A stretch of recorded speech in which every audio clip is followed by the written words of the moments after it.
13 ka mga PUG drivers sa magkatan nga bahin nga nagtinguha nga makabiyahe o makalahos din sa Dakbayan Sugbo nagpositibo sa COVID-19. Tinoon 30 ka mga PUG driver lang ang nagpaabot na lang sa go signal sa Cebu City aron makapamasahero og balik na sa naanda nilang mga ruta. Samtang Naga City ug Minglanilla mihimo og random checkpoint sa mga PUG drivers. Ang report ni Femery Dumabo. Nadungagan og upat ang naunang siyam ka mga PUJ driver nga nagpositibo sa COVID-19.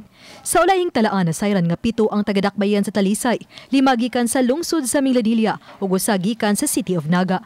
Mato ni Joy Tumulak ang Pangulo sa City Toda nga kini sila lakip sa 60 ka mga driver nga ni-avail sa libre nga swab test nga gitanyag sa Talisay City Government. Atul kini sa one-stop shop nga gimontar aron makakuha sila sa mga requisitos.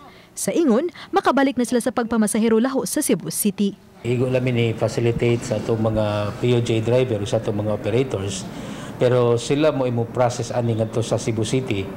Like for example, ang Cebu City nagkinahanglan og swab test, so ilang kwaon ang ilahang result sa ilang swab test diri sa atua. Dugang ni Tumulak nga dunay 30 ka mga driver nga nakakumpleto na sa kinahanglan gikan sa LTO, LTFRB nga nagdegatibo sa swab test ug nagpaabot na lang nga mahatagan og travel line sa Cebu City. Hinuon adunay wa ka-avail sa one-stop shop apan niapa sa pagproseso sa mga requisitos direkta ngadto sa mga buhatan sa hingtungdang ahensya. Since nga pagsugod gyud sa ilahang mga PUJ, mangayo sa duha ka semana nga panahon kay ilaon ang obserbahan once makadagan na ang ilang mga PUJ dito sa Cebu City. Basta magagad lang yun min Cebu City o kanasa sila mo hatag na to og go signal. Samtang lakip na ang kagamhanan sa City of Naga og lungsod sa Minglanilla sa nihimog random checkpoint sa mga PUJ drivers kung sila og mga pasahero nagtuman pa sa health protocol. Maong minus na ang mabadlungan ng mga drivers sa City Toda. Uban ni Cleofer Lumayag, ako si Femery Dumabok.